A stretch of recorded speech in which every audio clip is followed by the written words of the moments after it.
Hello, my name is Zoe Michaelopoulos, and I will be presenting on Society and Self, Dual Influences on Two Musical Geniuses from Two Different Centuries.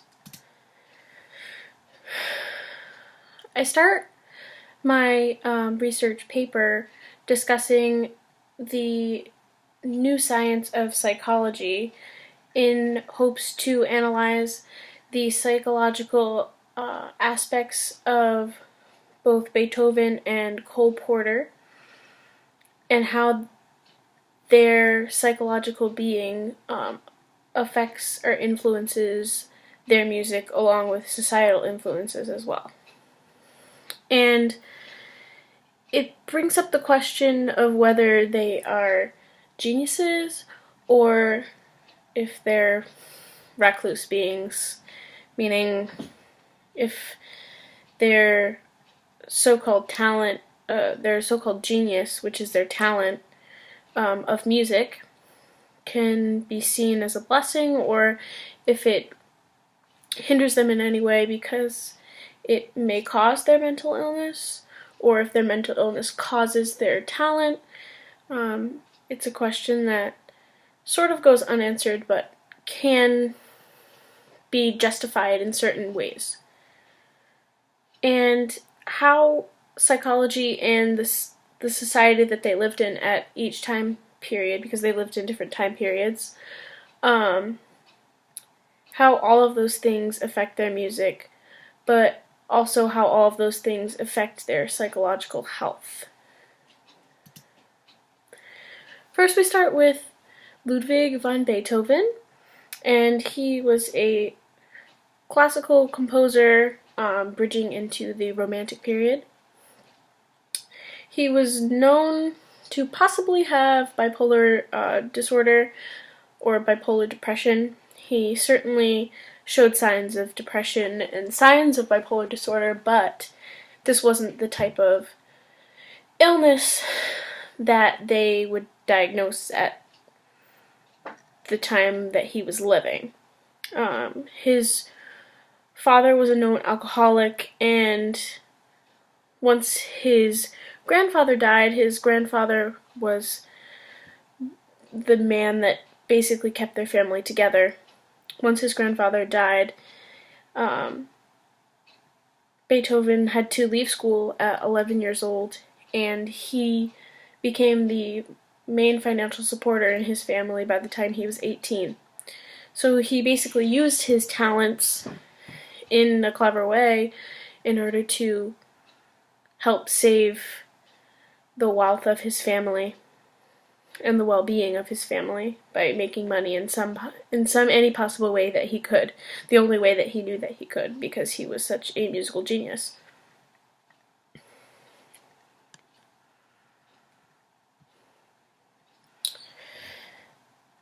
So the first main tragedy that happens in his life is clearly his grandfather passing away and him having to grow up so quickly and become basically a father to his family that doesn't allow him a so-called normal upbringing. It makes him grow up much quicker than he would have had to in a normal circumstance where you would assume that both parents of yours raise you and you go through life in a stereotypical manner.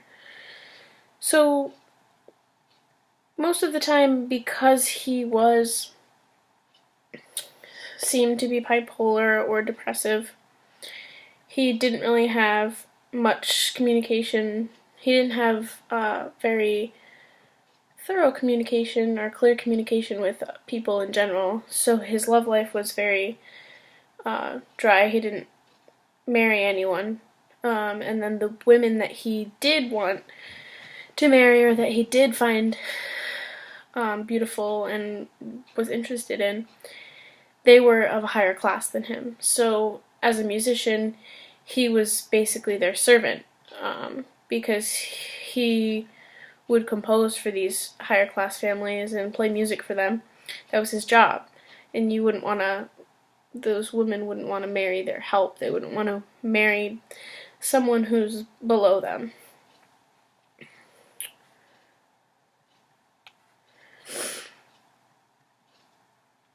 So he is sent to Vienna, Austria, because he's born in Germany.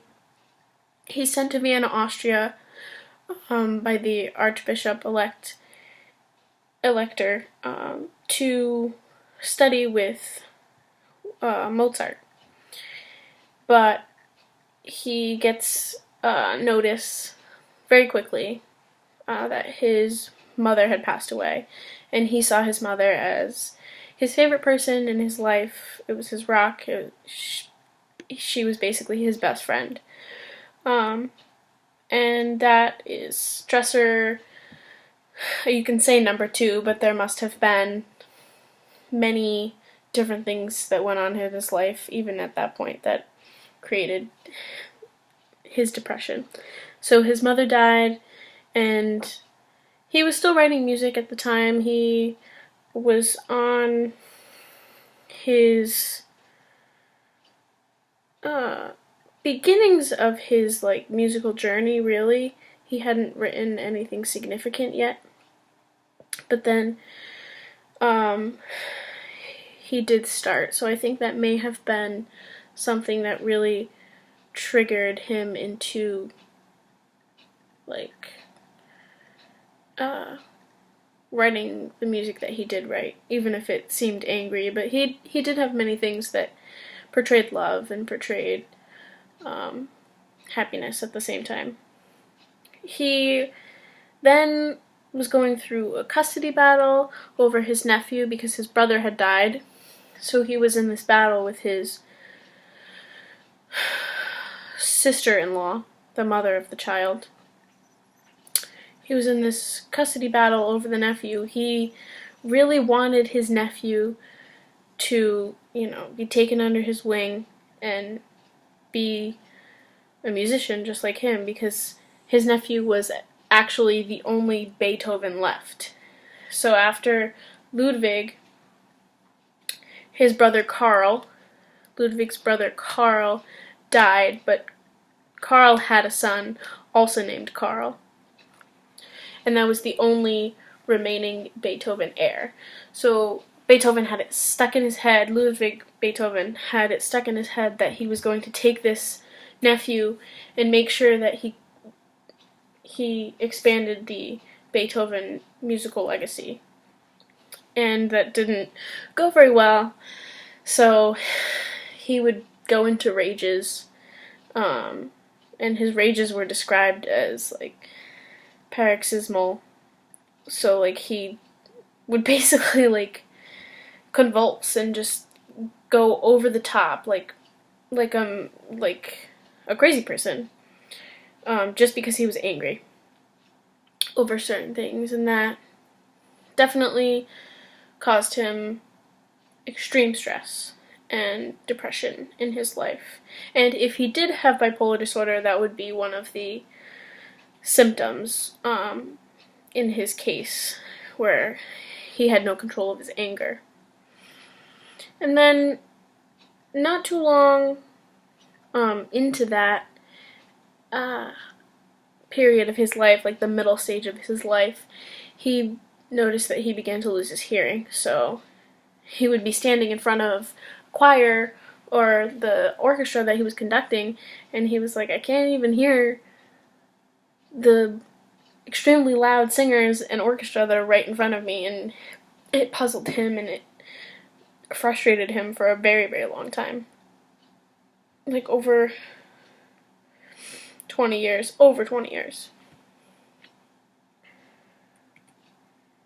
So, in 1801, Beethoven wrote a letter to one of his friends, Franz Wegeler, and he writes, I must confess that I lead a miserable life. For almost 2 years, I have ceased to attend any social functions, just because I find it impossible to say to people, I am deaf.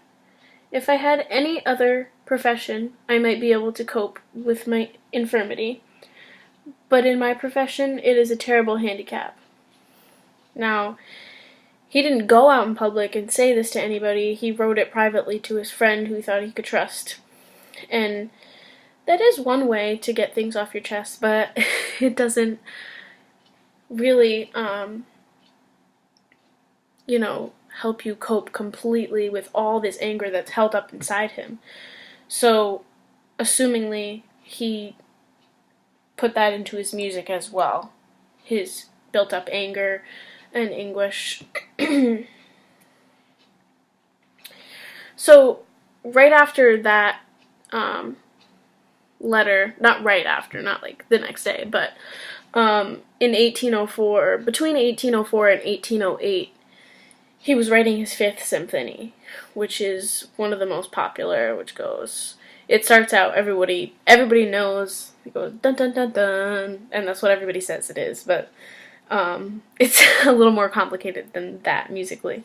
And then here I have a link to that, to a YouTube video, a 30-minute video of the full symphony in C minor. And you can tell through the instrumentation that it starts off powerful and intense, and then there's other sections that go much lighter, and the key changes from minor to major, the tempo changes, and that can show you as well the extremes in his emotions, which probably proved that he had bipolar disorder, or that he was just really emotional in his life at the time, period, and after the death of his mother, after the French Revolution, which he was a great part of,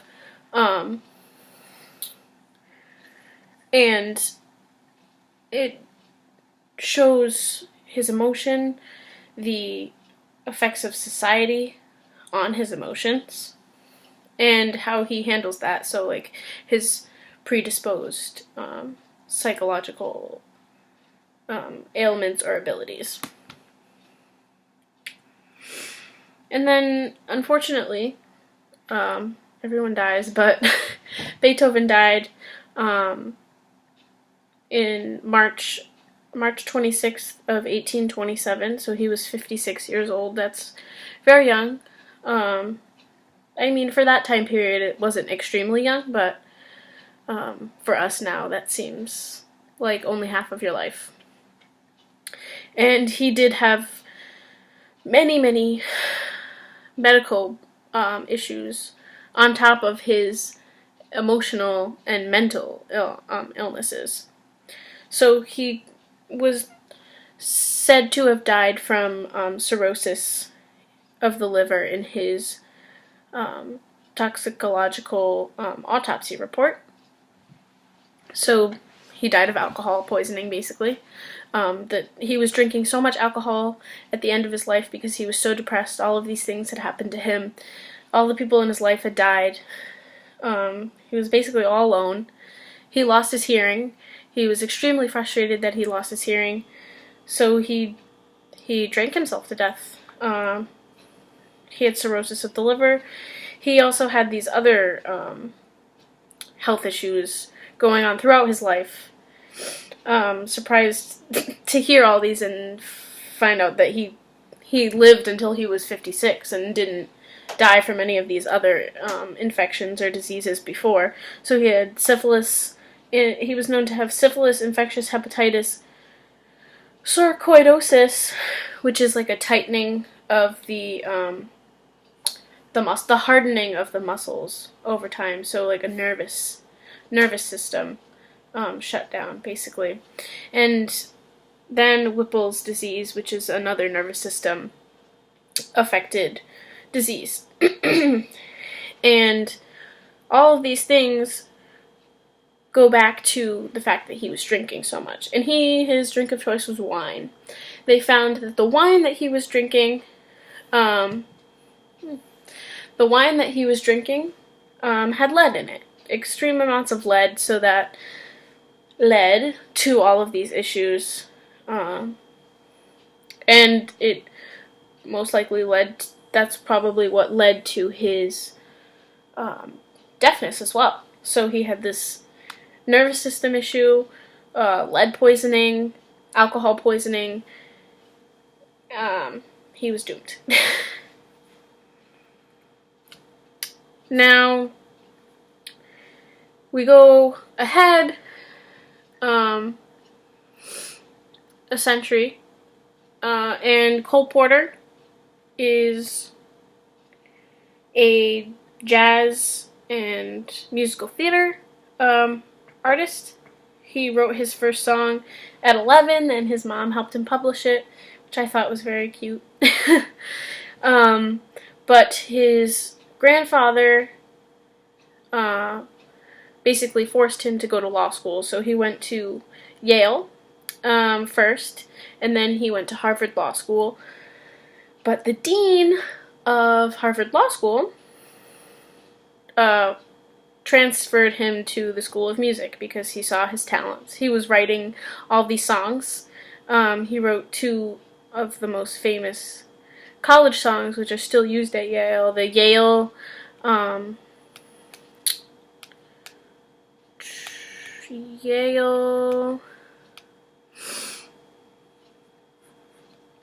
Bulldog Song and Bingo Ellie Yale. So those are still used in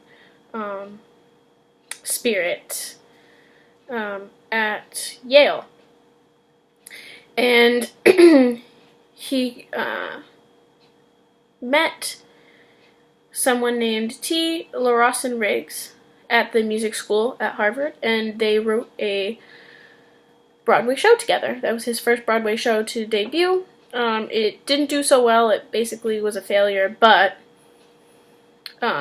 you know, you have to start somewhere. It led the way for him to write his first Broadway hit, which was called Paris, and he had written a bunch of music for it, but the end product only featured 5 of his songs, and one of them became one of his most famous songs called Let's Do It, and it was later recorded by Ella Fitzgerald, and that's, you know, the popular version that everyone listens to even now. After college, he married a woman who had lost her first husband, Linda Lee Thomas.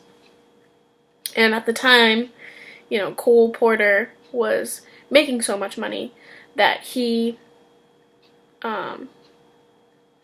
lived extremely lavishly. Like, the way that it's described in anything that I've read is that basically, like, they had all these parties and they lived in Paris and they were like Gatsby, the Gatsby of Paris. And the parties, though, they weren't the same as Gatsby's parties. Like, Cole Porter was actually a closet gay, and he had these parties together with his wife, with tons of men, and basically they were just like gay orgies that they would have, and he hid that from most people at in the time period that he was living, because that wouldn't have been great publicity for his music, and it wasn't accepted at the time. So he had to hide that, which is extremely frustrating and depressing for anyone. I do not know personally, but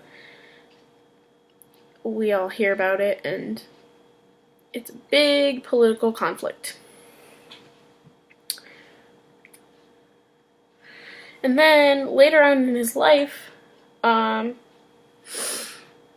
too far down, and he was in his 40s, he liked to ride horses. So he was riding his horse, and he got thrown off his horse, and his horse landed on top of him, on top of his legs, broke both of his femurs, and he could not walk for the rest of his life. And he went through countless surgeries for the rest of his life. They, like, in most of the surgeries, they would re-break his bones and try to reattach them, do bone grafts, extremely, extremely painful procedures. So he ended up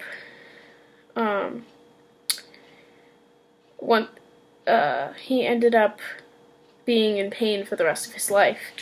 But even within the next few hours immediately after his accident, he was still seeking medical attention, and he wrote a song called "At Long Last Love." So he wrote a love song, even though he was in extreme pain, and he had basically just lost his legs. Like, he could feel clearly that they were broken, and he probably assumed he wouldn't walk again, but he ended up writing a love song, which not most people would do.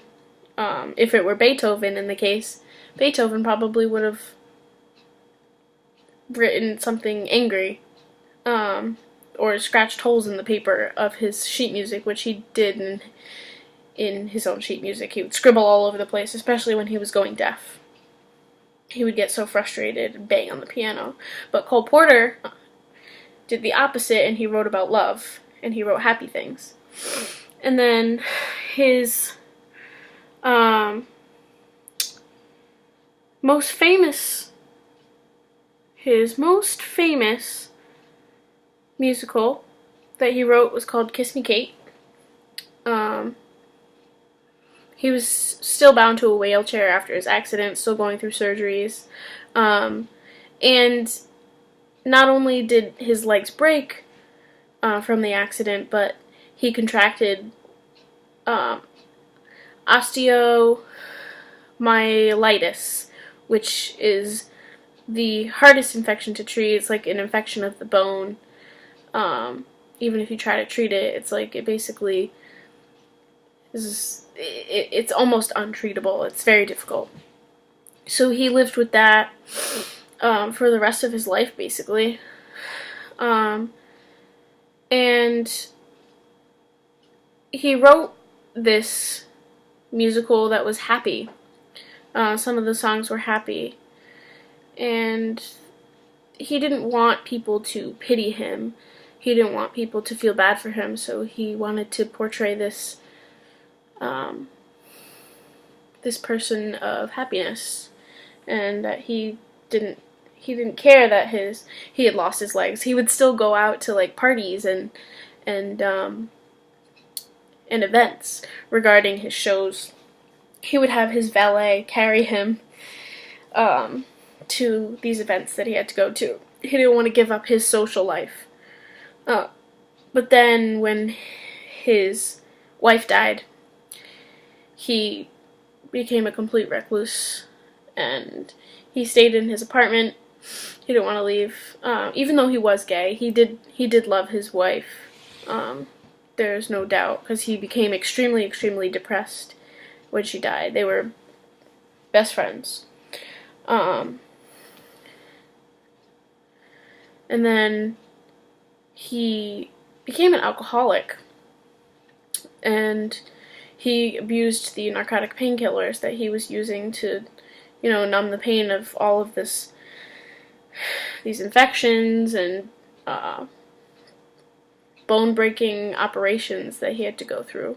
So he became an alcoholic, and then the rest of his life, similar to Beethoven, he didn't die of alcohol poisoning. He died of complications from abusing alcohol, like kidney failure. So he had a kidney operation, and he passed away like a few days after this operation that he had. So complications from an operation would technically be his cause of death, but it dates back to other things that happened in his life. And then he died on October 15th, 1954. Right before he died, he was extremely, extremely depressed that, they threw a 70th birthday party for him, 2 or 3 years prior to him passing away, and he didn't want to attend. and he didn't attend. And there was a television show that was made about him, in his honor, because he was such a talented and famous musician. But he didn't go to the event. And Gale honored him, wanted to give him an honorary degree, but he didn't want to go to the ceremony. He said, the only way I'll do it is if it's here in my apartment. I'm not leaving. And then comparing the two together, Beethoven versus Cole Porter, in their music, Beethoven seems more angry and more emotionally unstable. Everything's up and down, and extremely powerful. Even the happy things, which are very seldom compared to the intensity. And then Cole Porter, he portrays this optimism, and he tries to make sure that his audience is always happy, even if he thinks that maybe he's not happy. He puts up this wall that makes sure nobody can see that he's actually hurting inside. And then it seems Beethoven did have a few more tragic events in his life, deaths in his family, but you can't compare two people's tragedies because they obviously affect each person differently. And then Beethoven probably more likely had bipolar disorder compared to Cole Porter, who developed depression, but they both had alcoholism, which is technically a mental illness. And then they both also had many physical health issues as well. Cole Porter with his leg accident, and then Beethoven with the cirrhosis of the liver and all the different infections that he had contracted throughout his life and that he was living with. He must have been in pain as well. And that's it. So basically, to pull everything together, I looked at, how society influenced them, each one of these people, these musicians, in the different time periods. And even though they did live so far apart, they did have things that were similar. They had things that were slightly different. I mean, both of them even started music at 11 years old, which was very coincidental. Beethoven left school at 11 to go make money, and then Cole Porter published his first song when he was 11. So they had a lot in common. They had both lost, the woman that was most important to them. Beethoven, his mother, and Cole Porter, his wife. And they, hid things from society. Beethoven hid the fact that he was deaf because he couldn't handle telling anyone. And Cole Porter hid the fact that he was gay because he couldn't handle telling anyone that either. They both lived very tragic, sad lives. And it's too bad that no one can actually see into that, when these people are writing the music, and they can't fully understand that, even just by listening to the music, or they don't want to, because it doesn't pertain to them. But the historians that look into it and that really understand, this piece of paper in my hair, people that really look into it and really try to understand, what affected their music, or did their music affect their life? It goes both ways. They really figure out, what the music truly means, and, how musicians live, and how they live with their mental illness, because musicians are known to have mental illness. Can be a blessing, it can be, can cause anguish, but all in all, the histories of a person's life really truly help you understand the inspiration of their music.